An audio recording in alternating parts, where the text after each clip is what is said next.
દાખલા નંબર 5, એક ખાનગી કંપનીમાં 2011 છે એટલે 2011 લખ્યું છે, 2012 છે, 13 છે, 14 છે એટલે 12, 13, 14 લખી દીધું. ઓકે. પછી એક કેરવાયેલા કારીગરો લખેલા છે અને એમાં પણ છે પુરુષો છે અને સ્ત્રીઓ છે. એટલે કેરવાયેલામાં પુરુષ ને સ્ત્રી, અને ત્યાર પછી બિન કેરવાયેલા છે અને બિન કેરવાયેલા પુરુષ ને સ્ત્રી કુલ છે. પછી કુલ કારીગરોમાં પુરુષ, સ્ત્રી ને કુલ. આ પ્રમાણે આપણે આ ખાના બનાવવાના. 1250 કેરવાયેલા અને 400 બિન કેરવાયેલા કારીગરો હતા. 2011 ની વાત કરેલી છે. એટલે 2011માં શું કીધું છે? 2011માં એવું કીધું કે 1250 કેરવાયેલા એટલે એ લખવાનું 1250. ઓકે. અને 400 બિન કેરવાયેલા એટલે 400 બિન કેરવાયેલા લખવાના. તો કુલ કેટલા થઈ ગયા? 1250 અને 450 એટલે કેટલા થઈ ગયા? 1650. કેટલા થઈ ગયા? 1650. એટલે લખી દેવાનું 1650. આગળ પછી એવું કીધેલું છે 220 સ્ત્રી કારીગરો હતી. એમાંથી 220 કેવી હતી? સ્ત્રી કારીગરો. 1650 માંથી 220 ને બાદ કરી દે તો 1430 એ પુરુષ હતા. ક્લિયર થઈ ગયું? આગળ તેમાંથી 140 બિન કેરવાયેલી હતી. આ સ્ત્રી 220 હતી, એમાંથી 140 કેવી હતી? બિન કેરવાયેલી. તો 220 માંથી 140 ને બાદ કરીએ તો આપણને કેટલા મળે? 80 મળે. એટલે અહીંયા 80 કેરવાયેલી. 1250 માંથી 80 બાદ કરવાના એટલે 1170 આવે. અને 400 માંથી 140 ને બાદ કરીએ એટલે 260 આવે. હવે ચેક કેવી રીતના કરવાનું? પુરુષ કેટલા? 1170. પુરુષ કેટલા? 260. એટલે 1170 ને 260 એટલે પુરુષ 1430. 80 સ્ત્રી અને 140 સ્ત્રી એટલે 220. 1250 અને 400 એટલે 1650. એટલે અહીંયા કયું પૂરું થઈ ગયું? 2011 પૂરું થયું. 2012માં જોઈએ. હવે કેરવાયેલા કારીગરોની સંખ્યા 1475 થઈ. કેરવાયેલા કારીગરો કેવા થઈ ગયા? 1475 થઈ ગયા. અને તેમાં 1300 પુરુષો હતા. 1475 થઈ ગયા. એમાં કેટલા હતા? 1300 પુરુષો હતા. એટલે 1475 કાં લખવાના આપણે? કેરવાયેલામાં. અહીંયા 1475.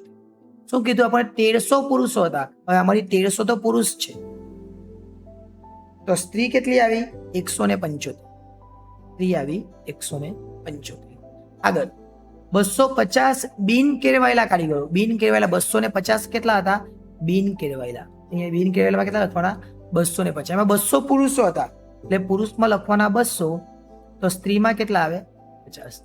હવે કઈ નહીં કરવાનું, ડાયરેક્ટ જ કરી દેવાનું. 1300 પુરુષ અને 200 પુરુષ એટલે કેટલા પુરુષ? 1500. 175 સ્ત્રી અને 50 સ્ત્રી એટલે કેટલી સ્ત્રી? 225. અને 1500 અને 225 એટલે 1725. આગળ 2013 ના વર્ષમાં 1700 કેરવાયેલા. કેરવાયેલામાં કેટલા લખવાના? 1700. ઓકે. 50 બિન કેરવાયેલા. બિન કેરવાયેલામાં કેટલા લખવાના? 50. એનો મતલબ કુલ કેટલા થયા? 1750. ઓકે. આગળ કુલ કારીગરોમાંથી 250 સ્ત્રીઓ હતી. 250 સ્ત્રીઓ હતી. તો પુરુષ કેટલા હતા? 1500. ઓકે.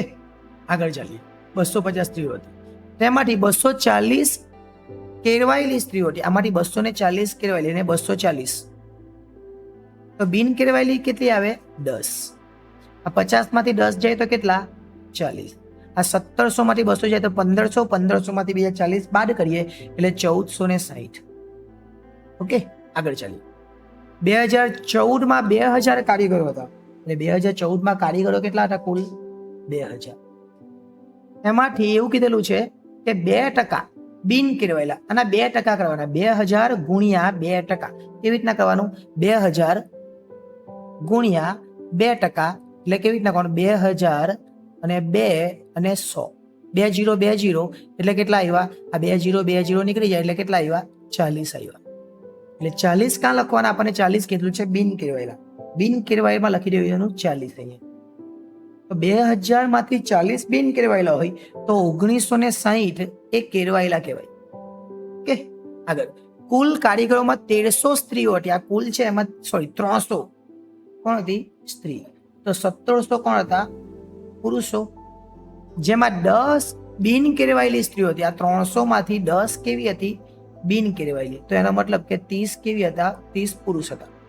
ઓકે. હવે અહીંયા આ 300માંથી 10 નીકળી જાય તો 290 આવે. એ 290 અહીંયા લખી દેવાના. આ 1960માંથી 290 ને બાદ કરવાના એટલે 1670 આવે. હવે ચેક કેવી રીતના કરવાનું? આ પુરુષ અને આ પુરુષનો સરવાળો કરવાનો એટલે આટલા થઈ જાય.